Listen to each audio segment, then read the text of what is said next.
नमस्कार, मी वृषाली पाटील बातमीपत्रात आपलं स्वागत करते। या बातमीपत्रात पाहूया 36 जिल्ह्यातल्या 50 महत्त्वाच्या बातम्या। अजित पवार गटाचे माजी आमदार दीपक साळुंखे पाटलांचा जिल्हाध्यक्ष पदाचा राजीनामा। सोलापूर जिल्ह्यात अजित पवार गटाला धक्का। सोलापूर जिल्ह्यात मवियातून पवार गट सर्वाधिक जागा लढवणार। माळशिरस, माढा, करमाळा, पंढरपूर, मोहोळ पवार गटाकडे, सूत्रांची माहिती। तर सांगोल्याची जागा शेकाप पक्षाकडे। आमदार राजेंद्र शिंगणे अजित पवारांची साथ सोडण्याची शक्यता। राजेंद्र शिंगणेंचा शरद पवार गटातील प्रवेश निश्चित असल्याची सूत्रांची माहिती। तर शिंगणे सिंदखेड राजा मतदारसंघातून लढण्यास इच्छुक।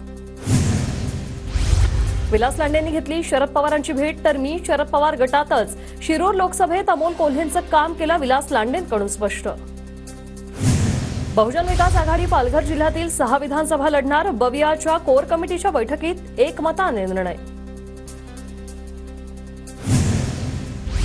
रविकांत तुपकरांना मवियाकडून उमेदवारी मिळाल्यास निष्ठावंत शिवसैनिक त्यांचं काम करणार नाही, ठाकरे गटाचे नेते नरेंद्र खेडेकर यांची प्रतिक्रिया। विधानसभा निवडणुकीसाठी काँग्रेसकडून नागपूर शहर आणि जिल्ह्यातील इच्छुक उमेदवारांच्या मुलाखती। निरीक्षक आरिफ नसीम खान यांची मुलाखती त्यांनी घेतल्या।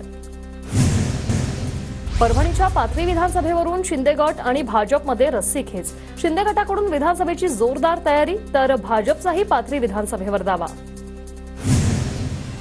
लातूरच्या औस्यात विशेष शिक्षकांकडून आमदार अभिमन्यू पवारांचा सत्कार। दिव्यांग विद्यार्थ्यांसाठी कार्यरत असलेल्या शिक्षकांना कायम करण्यासाठी केलेल्या प्रयत्नांसाठी हा सत्कार। पक्षातील 4-2 लोकांनी विरोध केला म्हणजे पक्षाने विरोध केला असं होत नाही, शेवगाव पाथर्डी विधानसभा मतदारसंघाच्या भाजप आमदार मोनिका राजळेंची प्रतिक्रिया। कसब्यात भाजपची जोरदार बॅनरबाजी। कसबा मतदारसंघात भाजपकडून हेमंत रासने इच्छुक। मुक्ताईनगरच्या जोंधणखेड्यात भाजप आणि शिवसेनेच्या अनेक कार्यकर्त्यांचा एकनाथ खडसेंच्या उपस्थितीत पवार गटात प्रवेश। खडसेंवर विश्वास ठेवत पक्षप्रवेश। रेखाताई ठाकूर यांच्याकडून वंचित बहुजन आघाडीच्या नागपूरमधील इच्छुक उमेदवारांसाठी मुलाखती। उत्तर नागपूर आणि हिंगणा विधानसभेसाठी सर्वाधिक उमेदवार इच्छुक। आमदार नरेंद्र बोंडेकरांच्या हस्ते भंडाऱ्यातील वैनगंगा नदीकिनारी जलपर्यटन केंद्राचं भूमिपूजन। 180 कोटींचा निधी खर्चून जलपर्यटन केंद्र तयार केलं जाणार। बीडच्या परळीत लाडक्या बहिणींची बँकेबाहेर गर्दी। लाडकी बहिणी योजनेचा लाभ घेण्यासाठी ई-केवायसी बंधनकारक असल्याने महिलांच्या रांगा। ठाण्याच्या शहापुरातील किनवळीत लाडक्या बहिणींची बँकांमध्ये गर्दी। महिलांच्या बँकेत लांबच लांब रांगा। वाशिम शहरात लाडकी बहिणी योजनेचे पैसे काढण्यासाठी बँकेबाहेर महिलांची गर्दी। आतापर्यंत योजनेचे 3 हप्ते लाडक्या बहिणींच्या खात्यात जमा। हेमंत पाटलांना विधान परिषदेची आमदारकी। नांदेडच्या निवासस्थानासमोर कार्यकर्त्यांचा फटाके फोडत जल्लोष। चंद्रपुरात कर्करोग निदान करणाऱ्या 18 सुसज्ज रुग्णवाहिकांचं पालकमंत्री सुधीर मुनगंटीवारांच्या हस्ते लोकार्पण। फर्स्ट स्टेज कर्करुग्ण शोधण्यास मदत होणार। चंद्रपूरच्या नवनिर्मित बाबूपेठ रेल्वे उड्डाणपुलाला भारतरत्न डॉक्टर बाबासाहेब आंबेडकरांचं नाव। पालकमंत्री सुधीर मुनगंटीवारांच्या हस्ते पुलाचं लोकार्पण। उल्हासनगर महापालिकेच्या कर्मचाऱ्यांची दिवाळी गोड। यंदा 17,000 रुपयांचा बोनस जाहीर। पालिकेवर 4,50,00,000 भार पडणार। अमरावतीच्या तिवसा तहसीलवर संत्रा उत्पादक शेतकऱ्यांसाठी काँग्रेसचा मोर्चा। सरकार विरोधात घोषणाबाजी।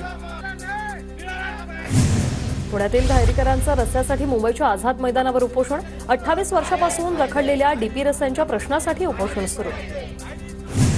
गडचिरोलीच्या आरमोरीत धनगर समाजाच्या आरक्षणाच्या विरोधात आदिवासी नेत्या डॉक्टर शिरू चिमुरकरांचं आंदोलन। मोठ्या संख्येने आदिवासींचा या आंदोलनात सहभाग। बीडच्या परळीत वैद्यनाथ मंदिराच्या शिखरावर हातोडा चालवल्याप्रकरणी दीपक देशमुख यांच्यावर गुन्हा दाखल। परळी पोलिसांकडून अधिक तपास सुरू। पुण्याच्या इंदापूरमधील भिगवणमध्ये एकाची दगडाने ठेचून हत्या। भिगवण पोलिसांकडून आरोपीला अटक।